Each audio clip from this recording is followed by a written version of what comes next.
Doa Tuhan, terima kasih buat malam hari ini.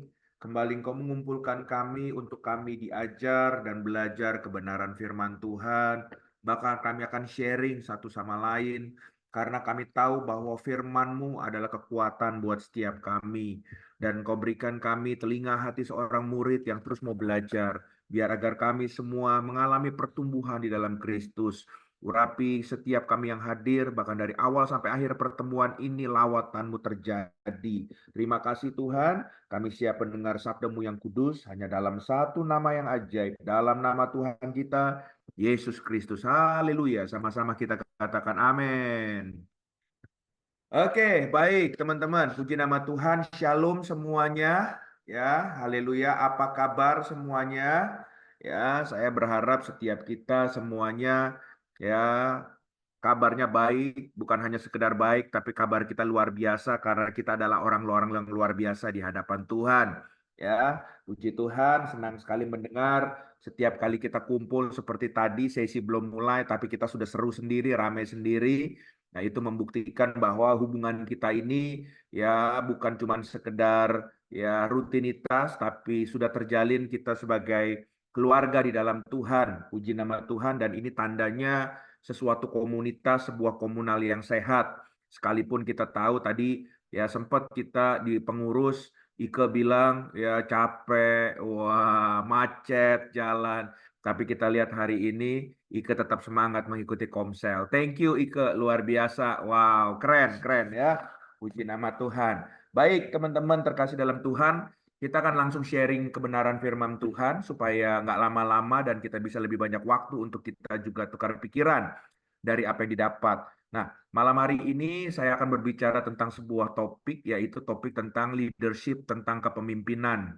Ya, nah saya percaya topik tentang leadership, tentang kepemimpinan ini adalah sebuah topik yang sebetulnya ya setiap kita ini perlu mendengarnya, karena saya percaya setiap kita tentunya Tuhan punya rencana, bukan dalam rencana yang kecil saja, tapi setiap kita Tuhan punya rencana yang besar untuk menjadikan kita pemimpin-pemimpin hebat ya.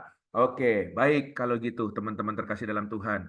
Nah, ini saya nggak ngerti ini kok screen saya agak kecil ya. Sebentar ya, saya tutup dulu ya, saya buka lagi.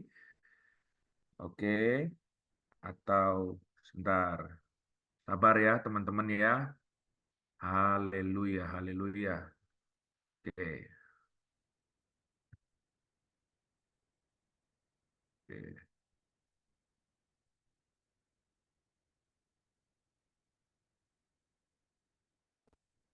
Oke. Udah cukup besar ya teman-teman screen-nya? Udah kelihatan belum? Untuk mata lansia sih agak kecil ya Pak Gem. Punyaku punyaku kecil sekali ya ini ya. Sebentar. Nah, ini Nah itu oke. oke lah, oke. Udah kelihatan Pak Gem? Ya, Kok- kelihatan. Tapi ke ini ya. Ya udah cukup Pak Gem. Kok cukup ya? Ya cukup. Bentar. Tapi ini seharusnya kurangin dikit lagi dikit aja. Nah, oke. Cukup ya? Kelihatan ya? Ya. Oke. Baik, teman-teman, bicara soal topik leadership adalah sebuah topik yang menarik. Dan mungkin beberapa teman-teman bilang, ah aku ini cuma ibu rumah tangga, aku nggak kepengen menjadi pemimpin-pemimpin. Nah, apapun alasan teman-teman, tapi yang kita harus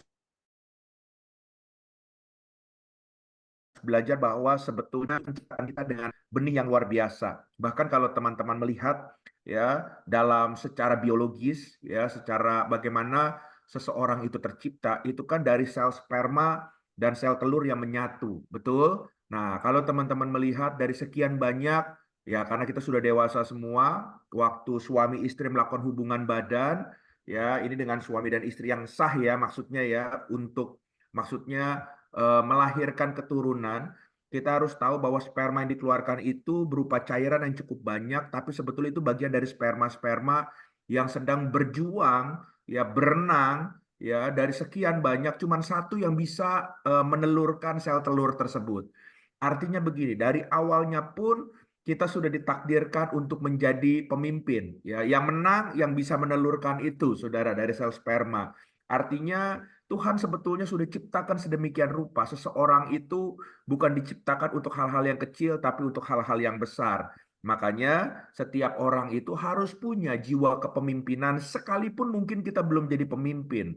Tapi sebetulnya dengan kita pada saat tertentu, kita diperhadapkan sendiri. Ya, seorang pria harus mengambil keputusan, seorang istri waktu jauh dari suami, ya harus mengambil keputusan. Waktu dia pergi ke pasar, harus mengambil keputusan hari ini mau masak daun singkong atau mau masak toge. Mau nggak mau dia merenung dan diambil keputusan, udah saya beli daun singkong aja, saya masak sayur daun singkong. Itu adalah bicara soal kepemimpinan, saudara. Oleh sebab itu, kalau kita melihat kepemimpinan bukan cuma sekedar status atau jabatan, namun lebih daripada fungsi. Katakan sama-sama fungsi, ya, yaitu fungsi ini yaitu pengaruh, dan ini sangat relevan ya. Ini bisa buat saudara dan saya seperti saya contohkan tadi, bahkan kita yang berkata bahwa kita ibu rumah tangga sekalipun, kita bisa berfungsi. Artinya kita bisa melakukan ya leadership kepemimpinan dalam hidup kita ini sesuai dengan konteks yang Tuhan taruhkan dalam setiap kepercayaan tanggung jawab yang diberikan ya. Oleh sebab itu leadership atau kepemimpinan is about influence ya. Kepemimpinan adalah sebuah pengaruh. Nah, sejak dulu gereja berbicara tentang pengaruh, bagaimana anak-anak Tuhan bisa mempengaruhi orang lain supaya percaya kepada Tuhan Yesus. Nah, yang harus kita belajar, yang harus mengerti bahwa semua orang adalah pemimpin dengan tujuan supaya kita menjadi terang kepada semua orang ya. Dengan kita mengerti konsep ini, maka kita akan bisa menjalankan leadership kita, kepemimpinan, fungsi kita dengan baik ya. Karena Alkitab mengajarkan garam dan terang selalu berfungsi menjadi pengaruh baik terhadap rasa maupun suasana. Oleh sebab itu, supaya teman-teman enggak menebak-nebak, kita lihat dasar firman Tuhannya. Matius pasal 5 ayat 13-16 dikatakan, "Kamu adalah garam dunia. Jika garam itu menjadi tawar, dengan apakah diasinkan? Tidak ada lagi gunanya selain dibuang dan diinjak orang. Kamu adalah terang dunia. Kota yang terletak di atas gunung tidak mungkin tersembunyi. Lagi pula, orang tidak menyalakan pelita lalu meletakkannya di bawah gantang, melainkan di atas kaki dian sehingga menerangi semua orang di dalam rumah itu. Demikianlah hendaknya terangmu bercahaya di depan orang supaya mereka melihat perbuatanmu yang baik dan memuliakan Bapa." Yang setuju boleh katakan amin. Haleluya. Ya, dari kebenaran firman Tuhan ini, dari dasarnya Tuhan sudah memberikan sebuah mandat untuk saudara menjadi terang dan garam. Saudara harus berfungsi dimanapun Tuhan membawa saudara, menaruh saudara dimanapun. Dan ini bicara soal leadership, tentang membawa pengaruh, membawa influence ya. Oleh sebab itu, kita harus belajar tentang gaya kepemimpinan di dalam Tuhan ini. Ya, jangan saudara belajar gaya kepemimpinan dunia. Karena gaya kepemimpinan dunia dengan gaya kepemimpinan firman Tuhan itu sangat-sangat jauh berbeda. Nah, kalau kita melihat gaya kepemimpinan ya di dalam firman Tuhan, dikatakan seorang servant leader harus memiliki kepedulian dan bersedia memberikan bimbingan sehingga ia menjadi influence, memberi pengaruh kepada orang lain, termasuk waktu saudara ya menjadi orang tua buat anak-anak saudara, ya saudara memberikan bimbingan. Ya, artinya saudara sedang memberikan pengaruh buat anak-anak saudara sendiri. Ya, dan ini bicara soal pemimpin di dalam Tuhan. Seorang pemimpin sekaligus seorang hamba yang mau melayani. Bahkan memiliki keterampilan yang hebat. Jika tidak ada kepedulian dan bimbingan kepada yang dipimpin, tidak akan menjadi pemimpin yang baik. Jadi, bukan soal karunia, bukan soal talenta pemimpin yang hebat, tapi kepemimpinan yang hebat kalau pemimpin itu bisa memberikan impact, bisa memberikan influence atau dampak kepada orang-orang yang dipimpin atau orang-orang yang ada di sekitarnya. Dan malam hari ini saya ingin mengajak bagaimana gaya kepemimpinan kita yang harus kita terapkan seperti Yesus yang melakukan bagiannya, dia menjadi pemimpin, tapi sekaligus kita melihat bahwa hidupnya itu berdampak dalam kepemimpinannya itu buat kita semua umat manusia. Haleluya. Hal yang pertama kita belajar ya dalam kepemimpinan. Yang pertama, have a serving heart. Ya, pemimpin yang hebat harus mempunyai hati yang melayani. Ya, kalau di dunia seorang pemimpin itu ya akan bilang bahwa kalau saya ikut-ikutan nanti di mana ya apa namanya pride saya. Nanti mereka nggak menghargai saya sebagai seorang pemimpin. Dia menaruh dirinya sebagai seorang bos. Tapi kepemimpinan di dalam firman Tuhan harus mempunyai hati yang melayani. Ya, apa itu? Pemimpin harus mau turun ke bawah, bekerja bersama dengan yang memberikan pengaruh kepada mereka yang dipimpin.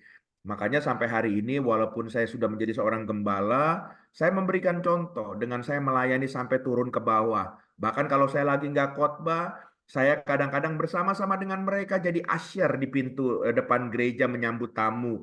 Bahkan saya kadang-kadang di belakang. Bahkan kadang-kadang kalau mereka lagi merapikan kursi, kadang-kadang saya ikut angkat-angkat merapikan kursi. Kenapa? Karena kepemimpinan di dalam Tuhan bukan berarti kita bos, tapi kita harus punya hati yang melayani. Nah, seperti Yesus yang mendahulukan pelayanan bersama para murid dibanding memimpin mereka dengan tangan besi. Coba kita lihat contohnya. Matius pasal 20 ayat 25 sampai 28 ya. Gaya servant leader Yesus. Tetapi Yesus memanggil mereka, lalu berkata, kamu tahu bahwa pemerintah-pemerintah, bangsa-bangsa memerintah rakyatnya dengan tangan besi, dan pembesar-pembesar menjalankan kuasanya dengan keras atas mereka. Ini gaya kepemimpinan dunia ya. Ayat 26. Tidaklah demikian di antara kamu. Barang siapa ingin menjadi di antara kamu, menjadi besar di antara kamu, hendaklah ia menjadi pelayanmu. Ya, jadi kalau mau paling besar harus jadi pelayan dulu. Dan barang siapa ingin menjadi terkemuka di antara kamu, hendaklah ia menjadi hambamu. Sama seperti siapa? Anak manusia. Anak manusia itu siapa? Yesus. Sama seperti Yesus yang datang bukan untuk dilayani, melainkan untuk melayani dan untuk memberikan nyawanya menjadi tebusan bagi banyak orang. Katakan sama-sama amin. Haleluya. Jadi Yesus mengajarkan dan dia menjadi contoh sendiri bagaimana gaya pelayanan dia pun adalah gaya pelayanan kepemimpinan yang melayani. Oleh sebab itu, ya, saudara akan melihat dua bedanya. Orang yang dengan hati melayani atau versus orang suruhan. Orang yang memiliki hati seorang pelayan tidak akan berhenti sebelum yang dilayani merasa puas. Tapi seseorang suruhan yang hanya sekedar dia akan cuma sampai orientasinya tugas. Selesai melakukan tugas ya selesai. Ya, that's it. Dia nggak akan mau-mau lagi, saudara terkasih dalam Tuhan, melakukan yang bukan bagiannya. Itu bedanya seseorang yang punya hati melayani dan orang suruhan. Ya, kalau orang yang punya hati melayani tujuan untuk memuliakan ya sang tuannya, sang rajanya. Tapi kalau orang suruhan orientasinya cuma melakukan tugasnya. Selesai, selesai. Coba kita lihat ayatnya, saudara, supaya saudara lebih gitu, lebih yakin ya. Markus pasal yang ke-6 ayat yang ke-41 sampai 43 dikatakan dan setelah ia mengambil 5 roti dan 2 ikan itu, ia menengadah ke langit dan mengucap berkat. Lalu memecah-mecahkan roti itu dan memberikannya kepada murid-muridnya supaya dibagi-bagikan kepada orang-orang itu. Begitu juga kedua ikan itu dibagi-bagikannya kepada semua orang. Perhatikan baik-baik ayat 42. Dan mereka semuanya makan sampai kenyang. Inilah melayani, saudara terkasih dalam Tuhan. Kasih yang terbaik, excellent, saudara terkasih dalam Tuhan. Gak boleh asal-asalan. Bahkan firman Tuhan dalam memberikan makan pun, Yesus kasih sampai semuanya kenyang. Bahkan ayat 43, kemudian orang mengumpulkan potongan-potongan roti 12 bakul penuh selain daripada sisa-sisa ikan. Jadi setelah semua kenyang, bahkan makanan saking berlimpahnya ada lebih 12 bakul. Wow, ini gaya kepemimpinan Yesus, melayani dengan secara melayani excellent, kasih yang terbaik. Ya, bahkan kalau teman-teman lihat perbandingannya di Mazmur 23 ayat yang pertama sampai ke-6, ini Mazmur Daud, makanya ya dia tulis di kata-kata pertama ayat ini Mazmur Daud. Ya, Tuhan adalah gembalaku, takkan kekurangan aku. Ia membaringkan aku di padang yang berumput hijau. Ia membimbing aku ke air yang tenang. Ini ada lagunya ya. Ia menyegarkan jiwaku, ia menuntun aku di jalan yang benar oleh karena namanya. Ya, lanjut ayat yang keempat. Dikatakan apa, teman-teman? Sekalipun aku berjalan dalam lembah kekelaman, aku tidak takut bahaya sebab Engkau besertaku, gadamu dan tongkatmu itulah yang menghibur aku. Perhatikan ayat 5, engkau menyediakan hidangan bagiku di hadapan lawanku. Engkau mengurapi kepalaku dengan minyak, pialaku penuh apa? Ada kata-kata melimpah. Wow. Kebajikan dan kemurahan belaka akan mengikuti aku seumur hidupku. Dan aku diam di dalam rumah Tuhan sepanjang masa. Dari Mazmur pasal 23 ini kita mengerti, kita belajar bahwa Daud adalah seorang yang dilayani oleh Tuhan, dikasih yang terbaik, bahkan dikatakan ya pialanya sampai penuh melimpah. Ya, seperti Tuhan melayani kita semua, demikianlah seharusnya kita juga melakukan bagian dalam pelayanan dimanapun kita berada dan milikilah gaya kepemimpinan yang melayani. Haleluya. Termasuk di dalam rumah tangga kita. Ya, waktu kita menjadi seorang suami, menjadi seorang imam, bukan berarti kita diktator, bukan kita jadi bos, tapi belajar jadi pemimpin, jadi bapak, jadi orang tua yang juga mau melayani mereka. Bahkan jadi suami harus mau melayani istri kita, bukan cuma masalah ranjang saja, tapi apapun yang kita bisa lakukan, saling tolong, saling topang. Ya, nggak ada salahnya seorang suami pun melayani di saat istri capek, istri lagi nggak baik, lagi kurang sehat, nggak ada salahnya sekali-kali kita masakkan dia atau apa. Mungkin simple, tapi sebetulnya itu adalah sesuatu bentuk kita juga punya hati yang melayani buat keluarga kita. Yang setuju sama-sama katakan amin. Haleluya. Lalu hal yang kedua, ya, menjadi seorang pemimpin di dalam Tuhan. Harus yang kedua punya apa? Have a listening heart. Mempunyai hati yang mendengar. Yakobus 1 ayat 19 ini ayatnya. Hai saudara-saudara yang kukasihi, ingatlah hal ini. Setiap orang, baca sama-sama apa? Hendaklah cepat untuk mendengar, tetapi lambat untuk berkata-kata dan juga lambat untuk marah. Ya, pemimpin yang baik bukanlah orang yang pandai berbicara, melainkan apa saudara? Orang yang pandai mendengar dan lambat berkata-kata. Kalau saudara jadi pemimpin, ya cuman bisa ceramahin orang. Yang ada banyak orang yang dipimpin oleh saudara akan banyak yang kepahitan.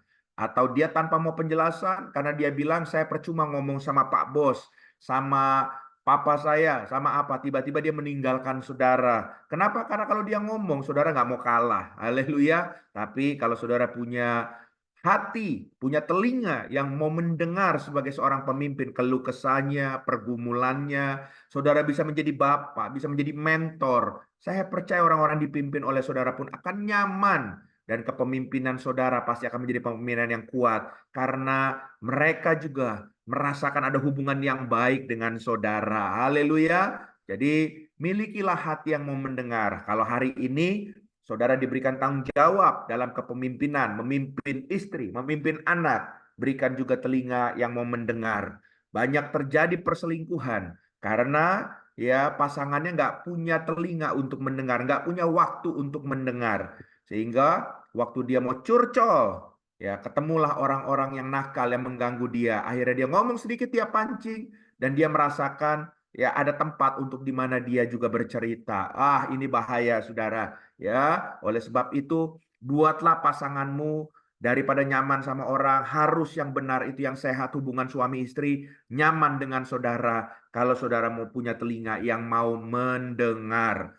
Apalagi buat kita yang adalah para wanita. Saudara harus tahu yang suami-suami, seorang istri itu survei membuktikan satu hari dia harus menghabiskan kata-kata 22.000 kata lebih, saudara. Bayangkan saudara, ya mungkin kita cuman iya, terima, ya, oke.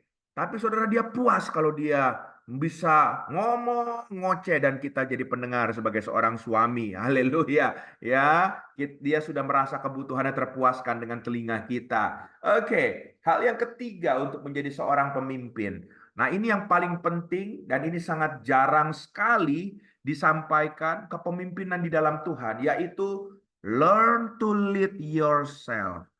Saudara harus belajar memimpin dirimu sendiri. Coba saudara lihat. Markus 14 ayat 37 sampai 38. Apa dikatakan? Setelah itu, ia datang kembali ya dan mendapati ketiganya sedang tidur. Dan ia berkata kepada Petrus, "Simon, sedang tidurkah engkau? Tidakkah engkau sanggup berjaga-jaga 1 jam saja?" Ayat 38, "Berjaga-jagalah dan berdoa supaya kamu jangan jatuh ke dalam pencobaan. Jika roh penurut, tetapi daging lemah." Banyak orang mau menjadi pemimpin hebat. Banyak orang untuk menyatakan bahwa dirinya menjadi pemimpin yang hebat. Dia coba memimpin orang-orang yang ada di sekitarnya. Padahal dia lupa bahwa dia sendiri belum cakap memimpin dirinya sendiri. Oleh sebab itu, jika ingin menjadi pemimpin yang bisa mempengaruhi banyak orang, memberikan influence dampak, jadilah terlebih dahulu pemimpin bagi diri sendiri. Haleluya. Ya, pemuritan bagi diri sendiri sebetulnya adalah pekerjaan pertama yang harus dikerjakan bagi seorang pemimpin. Kalau saudara nggak bisa mimpin diri saudara sendiri, saudara nggak bisa mendisiplin diri saudara sendiri, bagaimana saudara bisa memimpin orang? Bagaimana saudara bisa mendisiplinkan orang? Saya belajar setelah Tuhan mempercayakan saya menjadi seorang pemimpin jemaat Tuhan. Ya, walaupun dulunya saya nggak nyaman, tapi saya belajar untuk saya mulai terbiasa. Saya nggak mau pakai topeng, tapi saya mulai supaya saya juga punya gaya hidup, lifestyle saya yang berubah. Sehingga apa? Karena waktu saya dipercayakan, orang akan banyak melihat saya akan menjadi sebuah contoh yang hidup, menjadi sebuah patron dalam kehidupan mereka. Oleh sebab itu, saya harus mulai mendisiplinkan diri saya harus mulai jaga kehidupan saya harus mulai yang melatih untuk saya selalu bisa menjadi berkat bagi mereka semua yang melihat saya. Bukan karena saya pencitraan, tapi inilah diri saya dengan kehidupan saya, dengan keseharian saya, sehingga mereka akan melihat ada Kristus di dalam hidup saya. Haleluya. Oleh sebab itu belajar terlebih dahulu menjadi pemimpin yang hebat di dalam Tuhan. Harus belajar bisa mimpin diri sendiri dulu. Jangan cuma omong doang.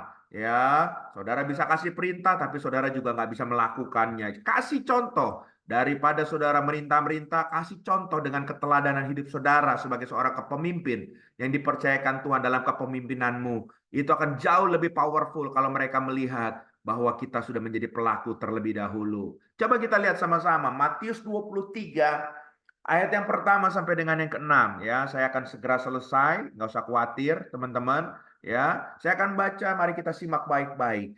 Demikian firman Tuhan. Maka berkatalah Yesus kepada orang banyak dan kepada murid-muridnya, katanya.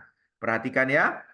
Ahli-ahli Taurat dan orang-orang Farisi telah menduduki kursi Musa. Wow, dia kejar jabatan Musa. Kursi singgasana Musa, jabatan keimamannya dia mau pegang. Ayat 3.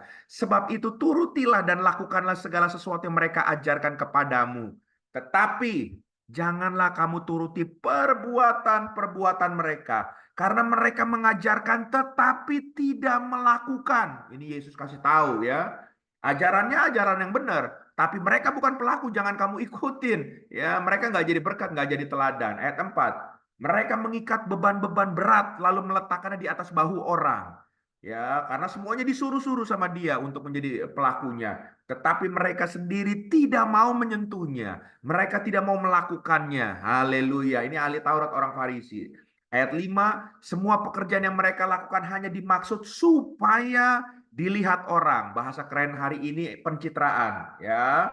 Mereka memakai tali sembahyang yang lebar dan jubah yang panjang cuma supaya dilihat. Ayat 6, mereka suka duduk di tempat terhormat dalam perjamuan dan di tempat terdepan di rumah ibadah. Bayangkan Yesus menegur, jangan jadi pemimpin atau kita memiliki gaya kepemimpinan seperti mereka. Haleluya, nggak jadi berkat saudara terkasih dalam Tuhan.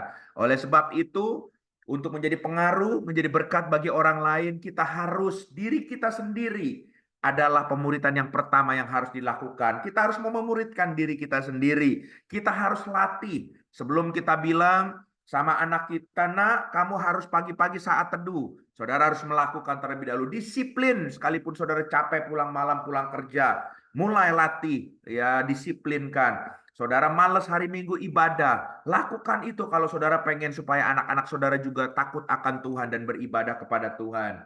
Haleluya. Orang yang memimpin dirinya sendiri adalah orang yang sedang membangun value, ya, nilai-nilai dari kebenaran firman Tuhan, yang salah satunya adalah integritas. Apa yang ada di pikiran, apa yang ada di hati, apa yang ada di mulut, bahkan tindakannya itu harus sama, itu integritas, ya.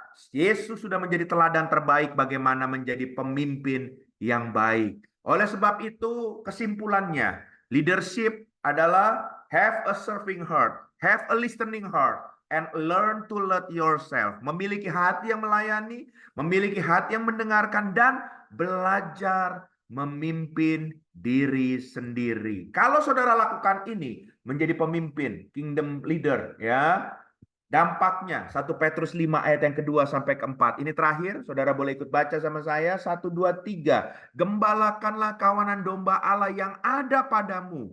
Jangan dengan paksa, tetapi dengan sukarela sesuai dengan kehendak Allah. Dan jangan karena mau mencari keuntungan, tetapi dengan pengabdian diri. Janganlah kamu berbuat seolah-olah kamu mau memerintah atas mereka yang dipercayakan kepadamu. Tetapi hendaklah kamu menjadi teladan bagi kawanan dombamu, bagi kawanan keluargamu, bagi anak-anakmu, bagi kayak saya jemaatmu. Kalau saudara jadi pengusaha, bagi adalah karyawanmu yang adalah jemaatmu. Ya, ayat 4, maka kamu apabila gembala agung datang, kamu akan menerima apa saudara? Mahkota kemuliaan yang tidak dapat layu. Haleluya, haleluya. Ya, jadi kita pegang ketiga hal ini yang akan kita sama-sama kerjakan. Saudara punya benih kepemimpinan. Jadilah pemimpin hebat di dalam Tuhan, baik dari keluarga saudara, dari pelayanan saudara, dari pekerjaan saudara. Nama Tuhan akan dipermuliakan dan kita lakukan bagian kita ketiga hal itu. Tuhan memberkati. Izinkan kita sama-sama